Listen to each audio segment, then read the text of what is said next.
इस उच्च प्राथमिक विज्ञान की कक्षा में शिक्षिका ने तैरने और डूबने के बारे में अपने विद्यार्थियों की समझ विकसित करने के लिए उन्हें 4 समूहों में व्यवस्थित किया है। ध्यान दीजिए, कार्य के विभिन्न पहलुओं की जिम्मेदारी लेने के लिए विद्यार्थियों का चुनाव करने को शिक्षिका प्रत्येक समूह से कैसे कहती हैं। तो आप लोग समूह में कार्य करेंगे तैरने और डूबने पे, ठीक है। तो आपका ग्रुप है ग्रुप ए, आप अपना लीडर चुन लीजिए। ग्रुप बी, आप अपना लीडर चुन लीजिए। ग्रुप सी, आप अपना लीडर चुन लीजिए। ग्रुप डी, आप अपना लीडर चुन लीजिए। अभी मैं आपको वस्तुएं दूंगी, पैकेट्स दूंगी वस्तुओं के, उनको आप अनुमान लगाएंगे पहले और फिर करके देखेंगे, ठीक है। और जो समूह में जो लीडर है वो अपना एक लेखक चुन लीजिए जो लिखेगा कि कौन सी वस्तु तैरेगी और कौन सी वस्तु डूबेगी। तो समूह में आपको कार्य करना है और जो लेखक है वो 3 गोले बनाएगा।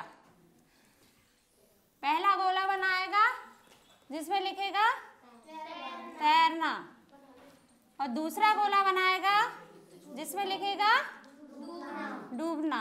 पहले आपको आपस में चर्चा करके ये पता देखना है कि कौन सी तैरेगी और कौन सी डूबेगी, और जिसमें आपको संदेह है जो तैरेगी या डूबेगी वो आप प्रश्न चिन्ह वाले गोले में लिखेंगे।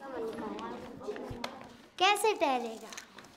इसमें वजन कम है, क्योंकि इसमें वजन कम है तो ये तैरेगा।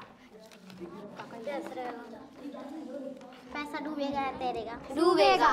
क्यों डूबेगा? क्योंकि इसमें भार ज्यादा है। और कम होता तो तैरता। और ये चौक तैरेगा या डूबेगा? डूबेगा। क्यों डूबेगा? इसमें भार अधिक है इसलिए डूबेगा। और क्यों डूबेगा? ये तितली तैरेगी या डूबेगी? तैरेगी। क्यों तैरेगी? इसमें भार कम है इसलिए। तैरेगा या डूबेगा? आधा तैरेगा आधा डूबेगा। समूह कार्य सक्रिय रूप से सीखने का एक प्रभावशाली रूप है। विचारों को आपस में बांटने के बाद सभी समूह अपने अनुमानों का परीक्षण करते हैं। आप लोग आपस में चर्चा करके एक एक वस्तु डाल के प्रयोग करके देखेंगे कि आपका अनुमान सही था या नहीं था। उसमें जो सही निकल रहा है आपका अनुमान, उसमें टिक लगाइए, सही का चिन्ह लगाइए, और जो अनुमान गलत है उसमें क्रॉस का चिन्ह लगाइए, गलत का चिन्ह लगाना है।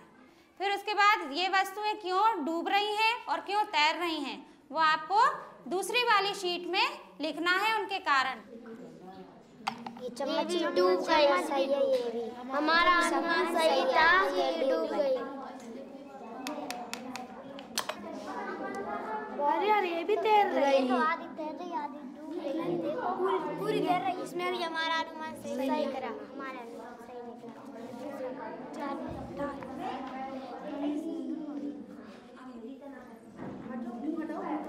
अरे ये तो डूब गया।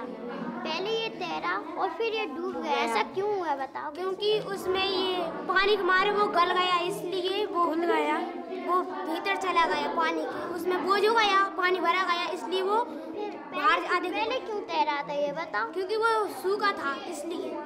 और अब क्यों डूब गया? अब उसमें पानी भरा गया, गीला हो गया था वो, इसलिए बाहर अधिक हो गया उसमें, इसलिए।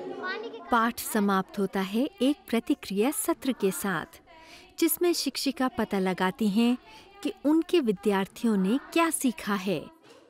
इस पाठ में समूहों के अंदर भूमिकाएं सौंपी गई थीं। आपके विद्यार्थी किसी विशेष भूमिका की जिम्मेदारी कितनी बार लेते हैं?